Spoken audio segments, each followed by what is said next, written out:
A gente realmente precisa de boas opções, É verdade. né? Então, sobre o tratamento, a prevenção e dessas diversas formas de alergia alimentar, a gente conversa agora aqui no estúdio com a doutora Daniele Bichuet, que é especialista em alergia e imunologia.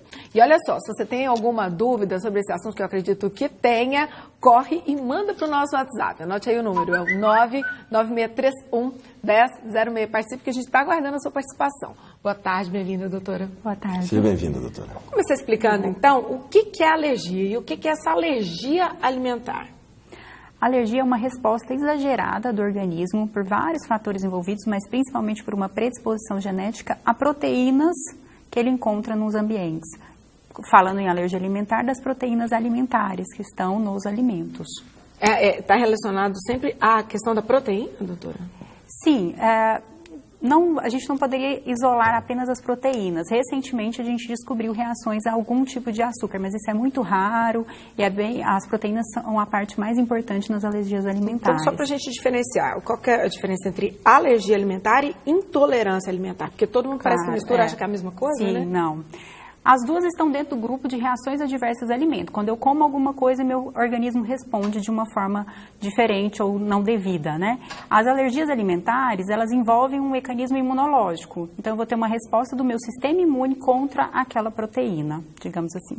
A intolerância alimentar, ela já é causada por uma deficiência da produção de uma enzima. Então, geralmente os sintomas são mais leves, são sintomas localizados, né? Quando esse alimento chega no meu, por exemplo, no meu intestino, ele não consegue ser absorvido, eu vou ter sintomas gastrointestinais. Normalmente uma dorzinha de barriga. Depois eu toco nesse assunto daqui a pouco. Doutor, imagina um cenário aqui. A família entra de férias, vai para uma praia, tem criança pequena, ele nunca comeu frutos do mar. Como é que a família pode iniciar essa alimentação para essa criança? E se tem uma idade específica para isso? Já está se preparando para a série. Fica tranquilo, é mais pessoal essa pergunta. Não, infelizmente, a gente não tem como prever uma reação a um alimento. Então, a gente não pode recomendar que nada seja feito antes de que aconteça uma suspeita de uma reação. Então, tem que acontecer. Na verdade, tem que comer. Você não pode recomendar que não coma. Existe até alguns estudos, né, em especial um estudo que ficou bem conhecido dentro da nossa especialidade, que demonstrou que quando a gente expõe as crianças precocemente à diversidade de alimentos, a chance, isso bem precoce mesmo, ainda na introdução alimentar, a chance pode diminuir a chance de desenvolver uma resposta alérgica futura. Em casos pode de diminuir? alergia? Pode. Isso é um estudo que eles fizeram, né, na Alemanha, com um N muito grande de crianças, e entre os 4, 7, 8 meses, a criança exposta teve menos reações alérgicas futuras. E em casos de alergia? Se der alergia, o que fazer?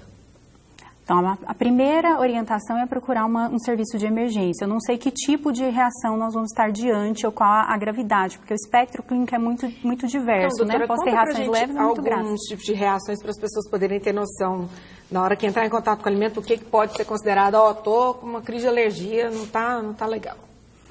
As reações, elas podem ser leves, como eu disse, ou até graves. Então, pode começar com sintomas isolados e ficar só ali, como coceira na boca, inchaço, eritema, né, que são lesões avermelhadas que coçam pelo corpo, e podem evoluir também para sintomas gastrointestinais, diarreia, vômito, dor abdominal, ou também sistema respiratório envolvido, então o nariz entope de imediato, que eu estou dizendo, né, espirros, coriza, que é aquela água, né, aquela secreção hialina que fica... Falta de ar também? Falta de ar, sim.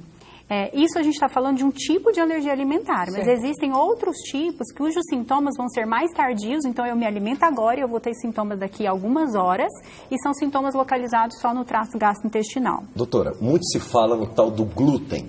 É o glúten para cá, é sem glúten. O que é o glúten e como o glúten age no nosso organismo? Existe uma confusão, acho de maneira geral, quando a gente sempre incrimina o glúten, né? O glúten, ele pode produzir reações alérgicas verdadeiras à proteína, né?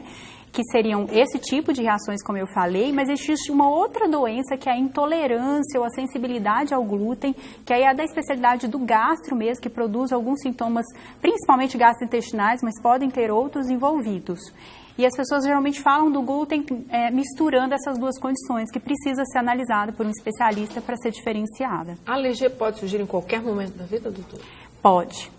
Eu posso ter uma alergia do início da vida até o final da vida, Ou seja, né? eu posso estar comendo uma coisa a vida inteira e em um determinado dia aquilo passar não dá certo. Isso, exatamente. A gente tem isso, por exemplo, a lista dos alimentos que acontecem mais na idade adulta, então uma pessoa que se alimentou o tempo, a vida inteira com frutos do mar, castanhas, e em determinado momento passa a reagir àquela proteína. Então o adulto pode ficar sujeito a ter essa alergia a qualquer momento. A alergia ela pode ser um fator hereditário? Ela é considerada como uma predisposição genética importante, né? Então, a gente tem, não só como alergia, então não tenho só um pai, uma mãe ou um irmão com alergia alimentar, mas uma rinite, uma asma, pode indicar uma predisposição genética ao desenvolvimento de qualquer alergia. E do mesmo jeito que ela surge, ela também pode desaparecer sem fazer tratamento algum? As alergias alimentares da infância, então quando elas surgem nos primeiros anos da vida, elas costumam, na sua grande maioria, ser transitórias. Então, com o avançar da idade, por mecanismos naturais mesmo, sem tratamento, eu estou dizendo, você pode desenvolver o que a gente chama de tolerância. Então, você deixa de ser alérgico àquele alimento. Dos adultos, a gente, via de regra, nós consideramos que serão alergias para o resto da vida, serão persistentes. Fala esse negócio de alergia coçando, eu já estou coçando. Acho que é o psicológico da gente que está mexendo. Eu estou olhando para cá para ver se ela me ajuda aqui. Intolerância à lactose. Eu nasci com intolerância à lactose. Eu acho que eu não nasci. Meu pai fez uma bendita de uma mamadeira para mim, com 2 meses, com chocolate, mel, negócio. Quase morri, estou inteiro. Mas desenvolvi essa intolerância. Hoje, com meus 30 anos, não tenho mais. É possível, então, do mesmo jeito, começar a alergia e ela também ter um fim? Sim, as alergias da infância são na sua maioria transitórias, né? Então não persistirão até a idade adulta. Essa da intolerância, ela é pertinente com essa pergunta que a gente recebeu. Boa tarde, minha filha nasceu com intolerância à lactose, estou grávida novamente. Qual a chance do meu filho nascer também com intolerância? Rosana, do setor Pompeu, lá no Ceará. A intolerância à lactose ao nascimento ou congênita, ela é extremamente rara, né? Mas pode haver um fator genético envolvido, sim. Agora, eu não sei se, no caso dessa criança em específico, não seria alergia. A alergia, a chance aumenta bastante quando nós temos um familiar de primeiro grau com um antecedente. Bom, a gente tem mais participação aqui, a pessoa não se identificou. Gente, fala o seu nome, de onde você está falando, para a gente poder te mandar um alô. Olha só, ela diz que tem alergia de produtos de limpeza e linha de barbante. E tem muito... Produto de limpeza, isso é desculpa para não lavar a casa, viu? Conheço isso aí. E tem muita dor no pulmão e dor no peito. Aí a pergunta é, a alergia pode dar problema no pulmão? A alergia pode dar problema no pulmão quando nós estamos diante de um quadro respiratório, né? Então, numa alergia alimentar dentro de uma anafilaxia, que é uma reação muito grave, que é aquela reação que realmente coloca a paciente em risco de vida. Ou se nós estamos diante de uma alergia respiratória isolada, uma asma, por exemplo, alérgica. E outra pessoa aqui, sofro de alergia a pó, pelos de gato e de cão. Como é que eu posso saber se eu tenho alguns produtos alimentares também?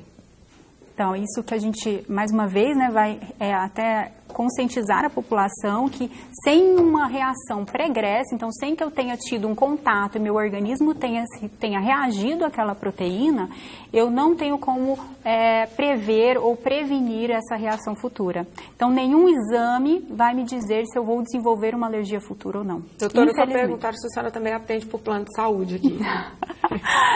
Sim, atendo. Onde a senhora atende, por favor, porque tem gente perguntando para aproveitar, porque a gente vai ter que encerrar para as pessoas poderem ir atrás do recurso. Onde a senhora atende, por gentileza? Tá. No momento, eu atendo em 2 endereços, na Clínica Essencial, no setor sul, e onde eu atendo apenas crianças, e no setor aeroporto, no edifício de clínicas, onde eu atendo adolescentes e adultos. Muitíssimo. Obrigado, doutora, pela participação. Volte quantas vezes quiser. Obrigada. Ótima tarde.